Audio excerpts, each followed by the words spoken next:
Stock Picking Secrets, Part 1, Key Mistakes. Unfortunately, making mistakes is part of becoming a successful investor. The key is to learn from these mistakes and to keep investing through the ups and the downs. There are so many benefits of investing, especially if you get good and get some serious success. The caveat is that investing isn't easy, especially for the vast majority of retail investors who haven't been taught how to invest. In today's video, I'm going to go over some of the key mistakes that novice investors make when picking stocks, so you can avoid these common mistakes. Stick with me for this video and learn how you can avoid key mistakes when picking stocks. Then in part 2, I'm going to tell you exactly how you can pick stocks, how you can invest safely and with skill. Mistake number 1, stubbornly holding on to your losses. For example, you buy a stock and X amount of weeks later, that stock is down maybe 20 or even 30%. This is you being very stubborn and holding onto your losses. You haven't put in a stop loss to protect your hard-earned money. And there will be more about stop losses in part 2. This was me in 2011 with JJB and a few oil and gas stocks. I held on for dear life to the point where I lost all my life savings. Please learn from mistake number 1 and don't even think about holding onto your losses. Mistake number 2, not learning to use charts. Not learning to use charts and being afraid to buy stocks going into new high ground of sound chart bases. This isn't my strong point, to be honest, but I understand the basics and I've also found a way around being an expert chart reader. This will again be revealed in part 2. If you want to learn how to pick stocks, you have to tackle the charts so you know when to buy the stocks on your watch list. Please learn from mistake number 2 and factor charts in when you start learning to pick stocks.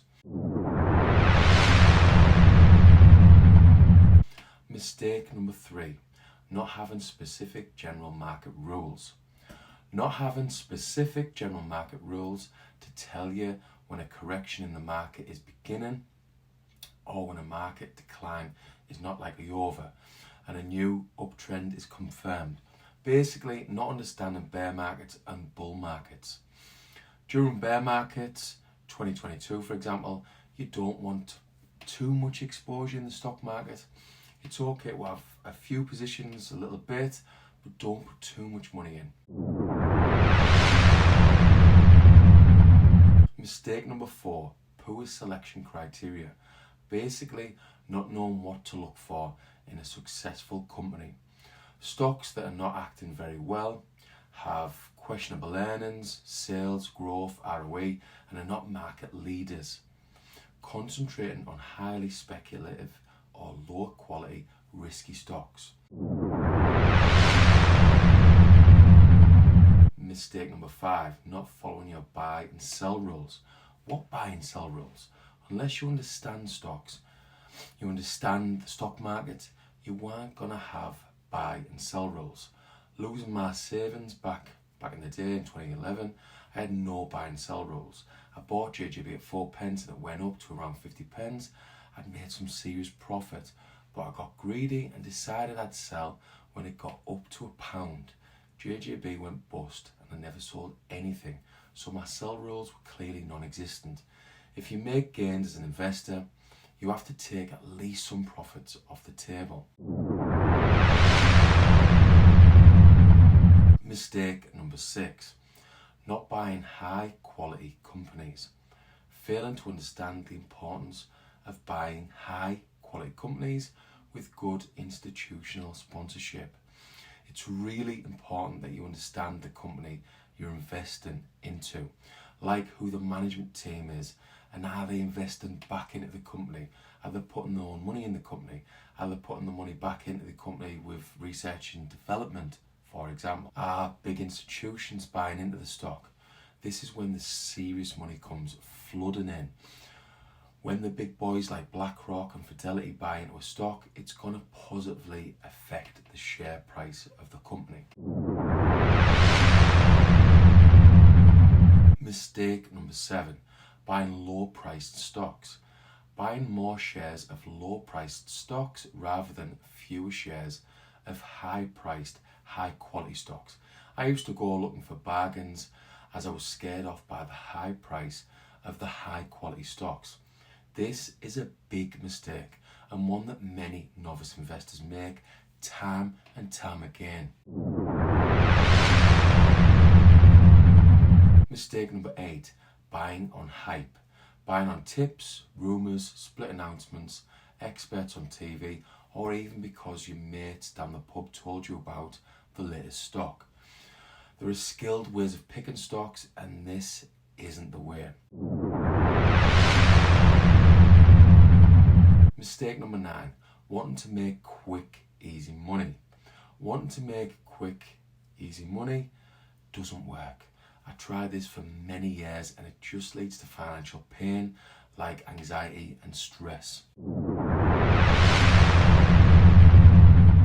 Mistake number 10, buying old names you were familiar with.